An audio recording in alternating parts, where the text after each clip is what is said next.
What if a football team could win games while secretly falling apart? Richmond's Lady Greyhounds are doing exactly that. They have 2 wins, 2 draws, the confidence is rising, but behind the scenes, something is seriously wrong. The players aren't acting like one team. They're divided into groups.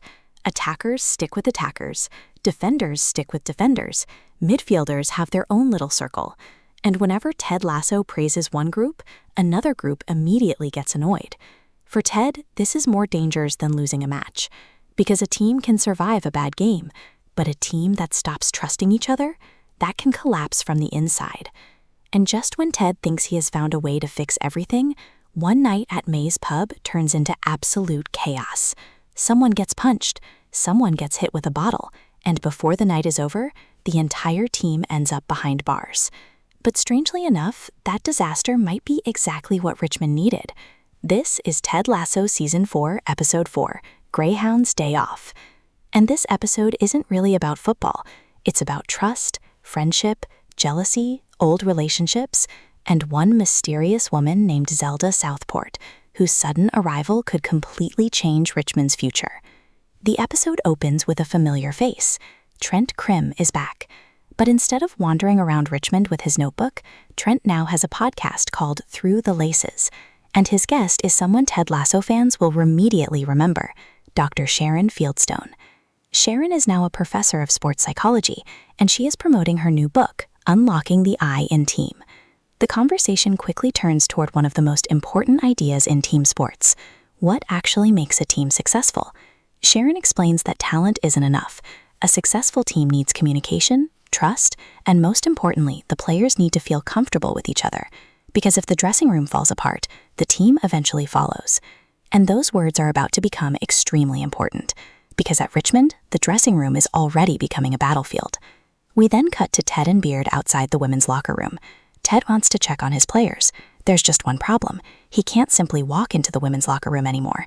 Ted is clearly struggling to adjust to the boundaries of coaching a women's team. After some awkward attempts to express his frustration, Alice finally allows Ted and Beard inside. And Ted does what Ted does best. He congratulates everyone for their recent success. He mentions the players who performed well. But then something strange happens. Whenever Ted praises an attacker, the attackers celebrate. The defenders don't. When he praises a defender, the defenders cheer. And suddenly the attackers look annoyed. Ted notices it. Beard notices it. And Alice certainly notices it. The team has formed cliques, 3 different groups. Attackers, defenders, and midfielders. They're wearing the same jersey, they train on the same field, they represent the same club, but emotionally, they might as well be playing for different teams. Ted initially hopes it will disappear on its own, but it doesn't, and the next training session proves just how serious the problem has become. The players are constantly irritated with each other. Small disagreements become bigger arguments, and the more Ted tries to encourage them, the more divided they seem. Meanwhile, Sharon and Trent's podcast keeps returning to the same subject. Cliques aren't always created because people dislike each other. Sometimes people form groups because they're looking for comfort. A stressful environment pushes people toward those they understand. But if those groups become too powerful, the team stops functioning as one. And Ted realizes something important. He can't coach this problem away, so he needs another strategy. And that strategy begins at May's pub. While Ted is dealing with the team's internal crisis, Rebecca and Keeley are handling a completely different problem. They're attending the Women's Football Business Summit. And there, they meet someone who immediately grabs Keeley's attention. Her name is Zelda Southport. Zelda is a powerful investor who focuses specifically on women's sports, but she isn't giving the usual corporate speech. Instead, Zelda takes aim at wealthy businessmen who invest in women's football simply because it makes them look generous. She basically asks, if you really care about women's football, why not actually care about the sport?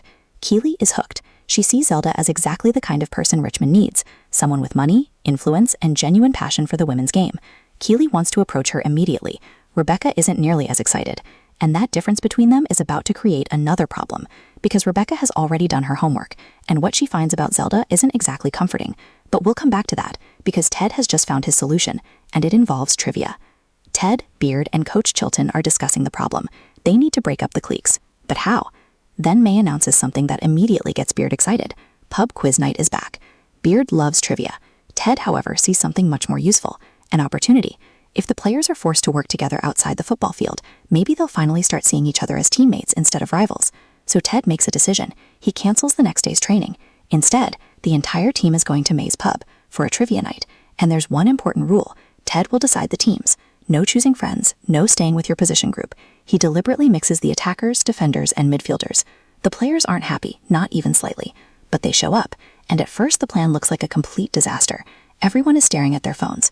Nobody wants to communicate, and the old rivalries are still there. But then something unexpected happens. The competition begins. Suddenly, winning matters. The players start discussing answers. They begin arguing over which answer is correct. They start laughing, and little by little, the walls between them begin to disappear. Ted's plan might actually be working. But there's another team in the pub, and these guys aren't interested in making friends. They're loud, arrogant, and openly disrespectful toward the women. At first, it's just trash talk, the kind of nonsense you'd expect during a competitive pub quiz. But then the comments become personal. The men mock the Greyhounds for playing football, and eventually they accuse one of the women of cheating. The atmosphere changes instantly. But before the situation explodes, another storyline is unfolding. Beard is dominating the quiz. Of course he is. Ted's team is cruising because Beard apparently knows the answer to almost everything. But then Beard walks into the bathroom and sees something that completely destroys his concentration. A poster. A play. Written by Jane Payne, his ex-wife, and the subject matter seems uncomfortably close to their relationship. Beard freezes. The trivia genius is suddenly gone. He returns to the table completely distracted.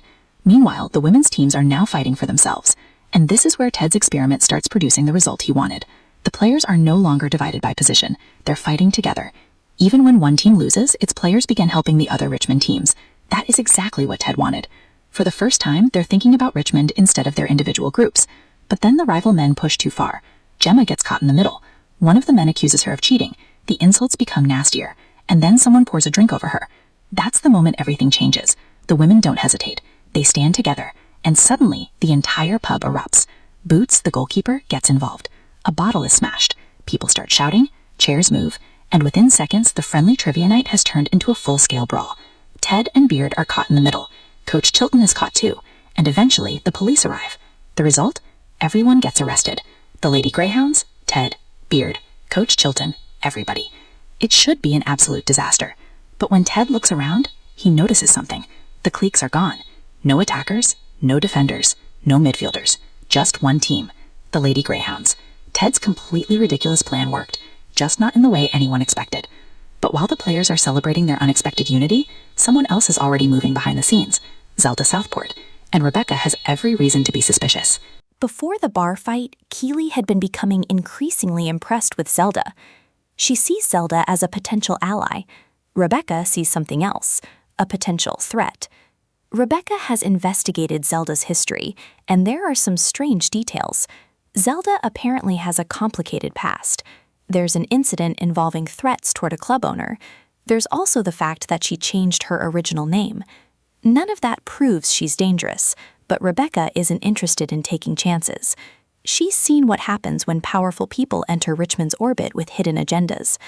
Keeley, however, feels that Rebecca is being too cautious, and once again, the two women find themselves on opposite sides of an issue. For Keeley, Zelda represents opportunity. For Rebecca, she represents a question mark. And that question mark gets much bigger after the pub fight, because while Ted and the Greyhounds are sitting in jail, Zelda suddenly appears, and somehow she gets everyone released, without bail. Think about that. Ted and the entire team have been arrested, yet Zelda has enough influence to make the problem disappear. Keeley is impressed. Rebecca is alarmed. But Zelda isn't finished, because instead of quietly making the arrest disappear, she does something completely unexpected. She leaks the story to the media. The Richmond women were arrested. The story is suddenly public, and now everyone is talking about them. At first, this seems strange. Why would someone rescue the team and then publicize their arrest? Unless the arrest isn't a problem for Zelda, unless it's actually an opportunity. The story practically writes itself. A new women's football team, players standing up to sexist men, a dramatic pub fight, an arrest, and then a powerful investor stepping in to help. From a publicity perspective, it's perfect. And suddenly Rebecca's suspicion begins to make sense. Maybe Zelda isn't simply trying to help Richmond. Maybe she's trying to use Richmond's growing profile to advance her own agenda. But here's the interesting part. That doesn't necessarily make Zelda evil. She genuinely appears to care about women's football. She believes the sport deserves more attention, more investment, more respect. But her methods are aggressive. She doesn't seem interested in playing by traditional rules, and that could eventually put her directly against Rebecca. Rebecca protects Richmond. Zelda wants to transform Richmond. Those two goals might sound similar, until they aren't. And while that mystery is developing, Roy Kent is dealing with a completely different kind of problem, his love life. Roy still wants Keeley back. There's just one problem. Keeley isn't ready to simply jump back into their old relationship. She asks Roy an important question. Since their breakup, has he actually dated anyone? Roy's answer is complicated. He's been with women, but he hasn't really dated them, because emotionally he's been waiting for Keeley. And that's exactly what worries her. Keeley thinks Roy may have put her on a pedestal. Maybe he doesn't actually know whether he wants her, or simply wants the relationship he remembers. So Keeley give her a challenge. 10 dates. Roy needs to go on 10 proper dates with other women. Only then can he decide whether he genuinely wants to get back together with Keeley. Roy immediately treats this like a football assignment. 10 dates. Goal. Mission accepted. Higgins is dragged into the situation and becomes the official scorekeeper. And Roy does what Roy does best. He overcomplicates everything. He starts arranging multiple dates in the same evening, one woman after another, like he's trying to complete a training drill. It is ridiculous. And eventually 2 dates collide at the same time. The bartender finds the entire situation hilarious. And then something unexpected happens. Roy starts connecting with the bartender. For a moment, it looks like one of his meaningless dates might actually become something. But then Roy's knee gives out. Again. He's forced to go to the hospital. And that's where the story takes another unexpected turn. Roy meets Dr. Erin Beaumont. She's confident. She's unimpressed by his attitude. And unlike Keeley, she doesn't seem particularly interested in indulging Roy's usual grumpy routine. They argue. They push each other's buttons. And somehow, there's chemistry. By the time Roy leaves the hospital, his mission has changed. He isn't thinking about Keeley. He's thinking about Erin. And as he walks away, he asks his sister for Erin's phone number. For the first time in a long time, Roy might actually be moving forward. But there may be another reason to worry. That knee injury could be more serious than Roy realizes. Back at the police station, the Greyhounds discovered that Zelda has already bailed everyone out.